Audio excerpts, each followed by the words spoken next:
Hello dear students, how are you? I hope all are good. Now today let's start English literature chapter number 8, An Old Man's Ageless Wisdom. An Old Man's Ageless Wisdom यानी कि एक बूढ़े आदमी का ageless साम्राज्य. Inside this chapter, technological advances and the material comfort that money can buy mean nothing to certain communities in India. They are happy to live close to the nature and begin work with it. ठीक है, technology जो है, जो तकनीकें, आधुनिक तकनीकें बढ़ गई हैं आज के समय में, उनसे बेटर है. कुछ लोग ऐसे होते हैं जो आधुनिकता से ज्यादा happy to live close to the nature, ठीक है ना, जो नेचर के क्लोज पास रहना ज्यादा पसंद करते हैं. और आज के समय में भी ऐसे कुछ लोग हैं. Now Orissa is a state with beautiful thick forest and the famous Chilika lake. Orissa एक ऐसा राज्य है बहुत ही खूबसूरत और जहाँ पे भारी जंगल, मतलब हरे भरे जंगल हैं, और फेमस किस लिए है वो ज्यादा? चिलिका लेक के लिए, झील के लिए. It is well known for its great temples. और वो है ना, जाना जाता है किसके लिए? उसमें कुछ महान मंदिर भी हैं, लाइक जैसे Jagannath temple, this Puri Jagannath temple and the sun temple of Konark, यानी कि पुरी जगन्नाथ मंदिर और कोणार्क का सूर्य मंदिर. Among the most remarkable achievements of ancient India. ये जो है मोस्ट रिमार्केबल अचीवमेंट है इंडिया के लिए. They are also landmark attractions for tourist. और ये जो है क्या है? एक तरह से लैंडमार्क भी है टूरिस्ट के लिए. ठीक है, जो पर्यटन यात्री आते हैं ना, या पर्यटन करने के लिए टूरिस्ट आते हैं, उनके लिए एक लैंडमार्क है. However, there is a lot of poverty in Odisha and there are some 13,500 NGOs. ठीक है, वहां पे बहुत सी चीजें हैं और वहां पे क्या है? एनजीओ 13,500 एनजीओ हैं working in the state to have the poorest of the poor. गरीबों की मदद करने के लिए वहां पे 13,500 एनजीओ हैं. This is a state where many tribal people dwell in the deep interiors. ठीक है ना, ये दिस इज अ स्टेट, ये वो राज्य है जहां पर बहुत से लोग बहुत ही डीप यानी कि गहराई से यहाँ पे इंटीरियर जिन्होंने बनाए हुए हैं. The women wear brightly coloured sari. वहां की औरतें ब्राइट चमकदार कलर साड़ी पहनती हैं. लीफ ग्रीन, हरी पत्तियों वाली, ब्राइट येलो, चमकदार पीली, dark red and simply not there jet black hair with fresh flower tucked in. और क्या वहां पे क्या पहनती हैं औरतें? Sari, mostly colour green, red, yellow, और वो अपने बालों में क्या?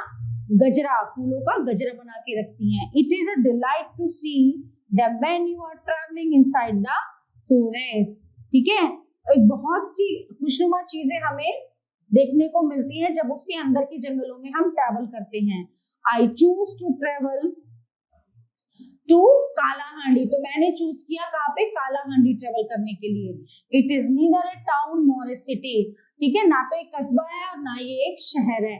And it is not known for anything special. और ये जगह जो है कुछ स्पेशल के लिए भी नहीं जानी जाती.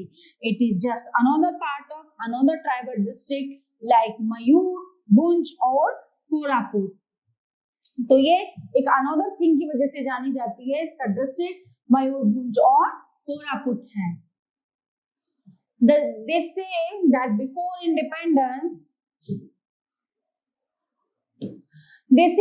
independence, Kalahandi was ruled by a king. यानी कि भारत के स्वतंत्र होने से पहले कालाहांडी पे जो है एक राज्य का शासन था. The tribals believe that the king was a man with supreme powers and their caretaker. तो लोगों का कहना है कि वो राजा बहुत ही सुप्रीम पावर थी उसके पास, और उसके पास बहुत से सेवक थे. They are so innocent that even today they do not believe you if you tell them that kings no longer exist.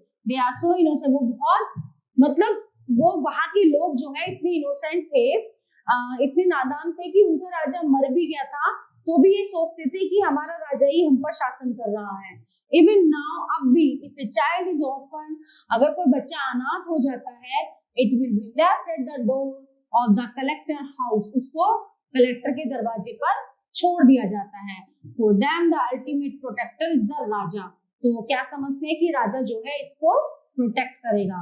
Bhavanipatnam is the district headquarters of Kalahandi, Bhawanipatna जो है कालाहांडी का हेडक्वार्टर है उस जिले का। It is not like other district headquarter, वो other headquarter की तरह नहीं है। It is a small town, ठीक है, ये एक छोटा कस्बा है, वो different from the district headquarter that I no.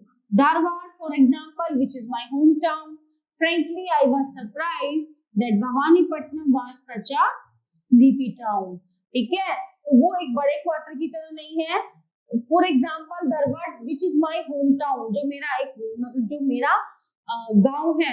Frankly अगर मैं कहूँ तो I was surprised that Bhavanipatnam आज ए स्लीपी टाउन, मतलब बहुत ही शांत और सोता हुआ शहर कस्बा है, मतलब बहुत ही शांत है। I was traveling with a person, मैं एक व्यक्ति के साथ ट्रेवल कर रहा था, यात्रा कर रहा था, with me in order to help me talk to the locals, जो मुझे लोकल वहाँ के लोगों के बारे में बता रहा था। Knowledge of the local language is more essential when you want to work at the grassroots level, ठीक है, तो वहाँ जो वहाँ के लोकल लोग हैं, क्या होता है जब आप कहीं घूमने जाते हो तो आपको लैंग्वेज प्रॉब्लम होती है ना, भाषा की समस्या होती है।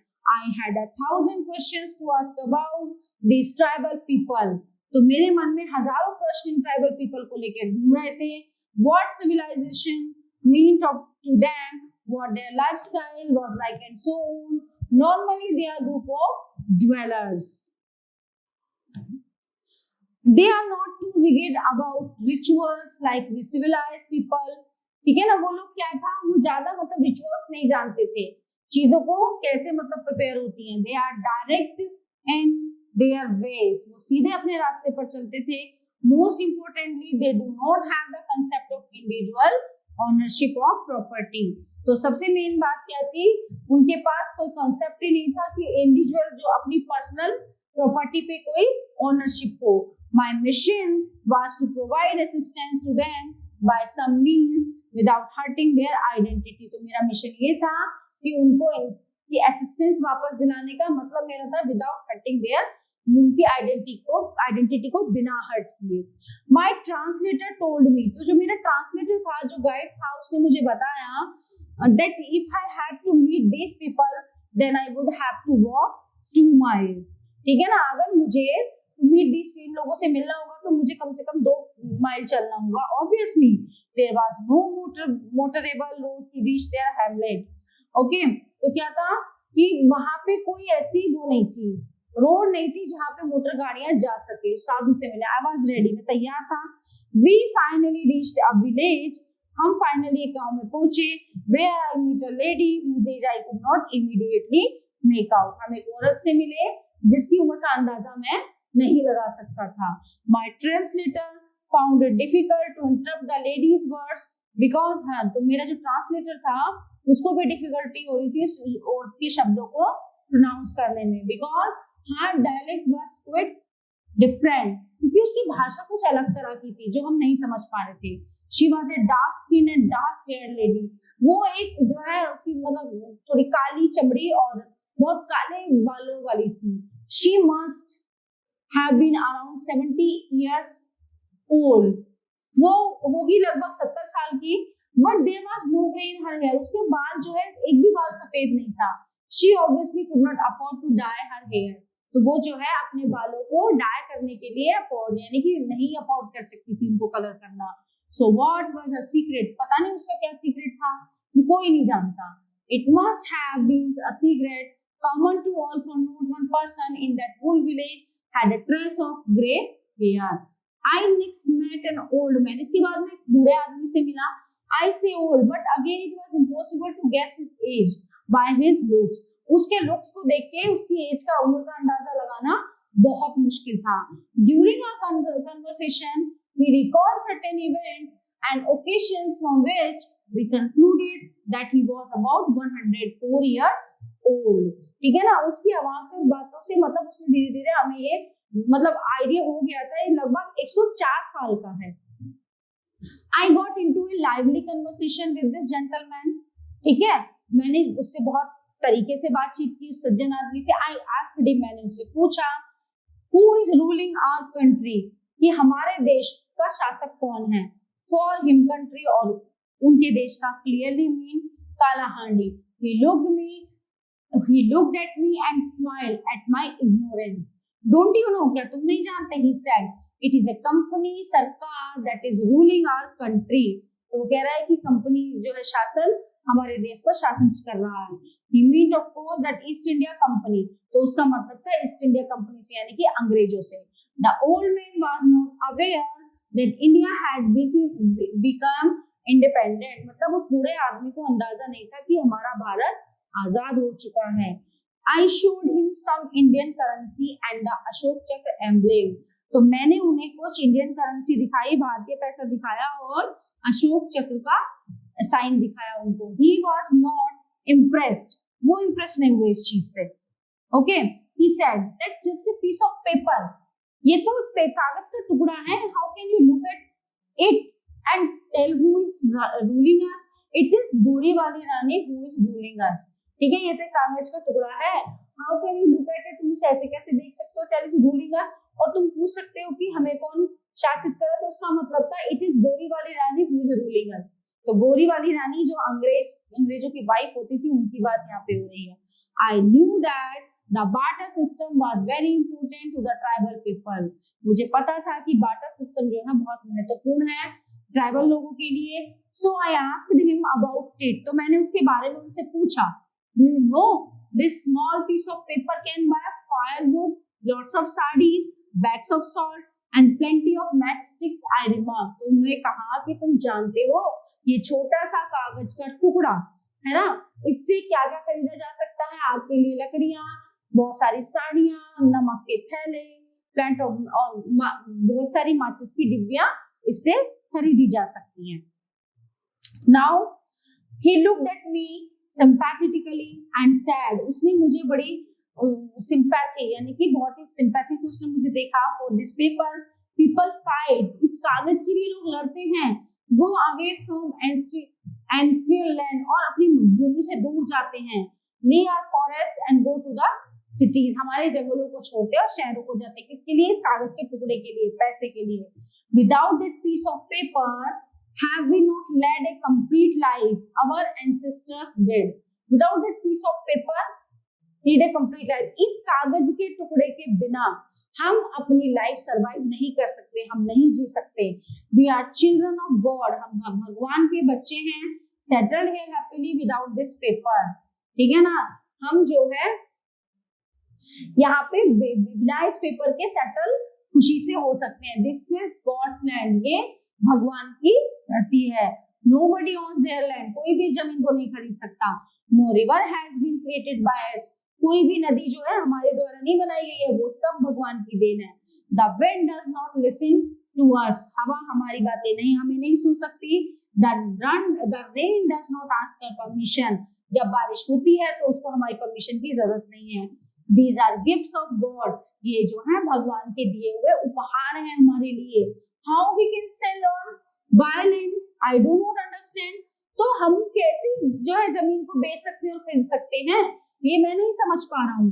When nothing is yours, then how can you make such transactions?